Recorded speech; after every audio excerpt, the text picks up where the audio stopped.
এই প্রচণ্ড কর্মব্যস্ত জীবনে আমার একটুখানি স্বস্তির জায়গা হচ্ছে আমার বান্ধবীরা। যখনই একটু সুযোগ পাই ওদের সাথে হ্যাং আউটের প্ল্যান বানিয়ে ফেলি। আমার জন্মদিনের দিনটায় আমি খুবই ব্যস্ত ছিলাম, ওদেরকে ট্রিট দেওয়া হয়নি, তাই ভাবলাম ঈদের ছুটি যখন পাওয়া গেছে তখন বান্ধবীদেরকে জন্মদিনের ট্রিটও দিয়ে দেওয়া যাক। বাসা থেকে বের হতে না হতেই মনামিয়ার সাথে দেখা হয়ে গেল। আমার বান্ধবী যখন উবার ডাকছিল সেই ফাঁকে আমি মনামিয়াকে একটু চিকেন ফ্রাই খাওয়ালাম। আমাদের প্ল্যান ছিল প্রথমে একসাথে লাঞ্চ করার জন্য আমরা প্রায় এই জায়গাটাতে আসি। এটা হচ্ছে গ্যালিটোস। আগে গুলশান 2-এর গ্যালিটোসে যেতাম, এটা হচ্ছে গুলশান 1-এর নতুন গ্যালিটোস। এখানকার খাবার আমাদের সবার কাছে খুব কমফোর্টিং মনে হয়। গ্যালিটোস রিসেন্টলি তাদের নতুন কিছু আইটেম লঞ্চ করেছে, সেগুলো সবই আমরা ট্রাই করলাম। সেই সাথে as usual peri peri chicken, protein salad, pita bread, garlic bread ইত্যাদি ছিল। এই যে রেস্টুরেন্টে খেতে গেছিলাম, সেখান থেকে খাবার নিয়ে বের হয়েছি। ওই যে ওকে একটু খাবার দিছি, ও খাবারটা নিয়ে দূরে চলে গিয়ে আরাম করে বসে খাচ্ছে আর কি, অনেক দূরে চলে গেছে।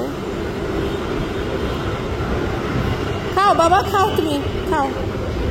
আমি যেখানেই খেতে যাই সেটা যত পশ জায়গায় হোক না কেন, লজ্জা না করে অবশিষ্ট খাবারটুকুন সাথে নিয়ে বের হই, তাহলে এই যে এইভাবে রাস্তা কুকুর বেড়ালদেরকে খাওয়ানো যায় আর কি। এখান থেকে আমরা স্টারে চা খেলাম, বনানী স্টারে, এবং তারপর আমরা লা মোডে গেলাম জুতো কিনতে। আমি এখানে গিয়ে খুবই সারপ্রাইজ, জুতোর দাম খুবই কম, মাত্র 800 টাকা দিয়ে এই সুন্দর মেরুন কালারের স্যান্ডেলটা কিনেছি। তারপরে আমরা চলে গেলাম যাত্রা বিরতিতে। আমি আগে কখনো যাত্রা বিরতিতে আসিনি, এবারই প্রথম আসা। গিয়ে দেখলাম এখানে বেশ উৎসবমুখর পরিবেশ চলছে, একতলাতে ছোটোখাটো একটা মেলা হচ্ছে। কিছুক্ষণ মেলাতে ঘুরলাম, এখান থেকে 300 টাকা দিয়ে একটা ইয়াররিংস কিনলাম। একটা দুটা বেড়ালকে দেখলাম ছোটাছুটি করতে। আমার বান্ধবী বলল যে বেড়ালগুলো নাকি এখানেই থাকে। সেই মহামূল্যবান 5,500 টাকা দামের ইটও এখানেই দেখলাম। এখান থেকে আমি একটা নোটবুকও কিনেছি গিফট দেওয়ার জন্য। স্টোরটা খুবই সুন্দর, সাজানো গোছানো, সব দেশীয় ভাইবের জিনিস আমার কাছে খুবই সুন্দর লেগেছে। তবে অবশ্যই প্রাইসটা আমার বাজেটের চাইতে একটু বেশি মনে হয়েছে।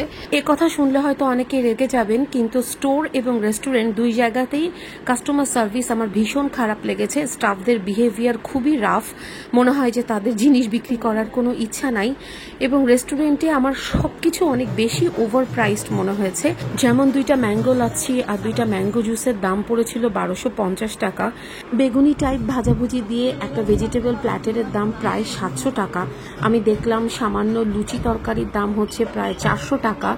এবং এখানে এই যে ভারী জারের ভেতরে পানি বা ড্রিঙ্ক সার্ভ করার ব্যাপারটা খুবই আনকমফোর্টেবল, মানে জারের বদলে গ্লাস হলে ভালো হতো। এনিওয়ে জায়গাটা সুন্দর, কিন্তু ভেতরে গরম ছিল আর ধূপের ধোঁয়ায় চোখ জ্বলছিল, তাই আর আমরা দীর্ঘায়িত করিনি আড্ডা।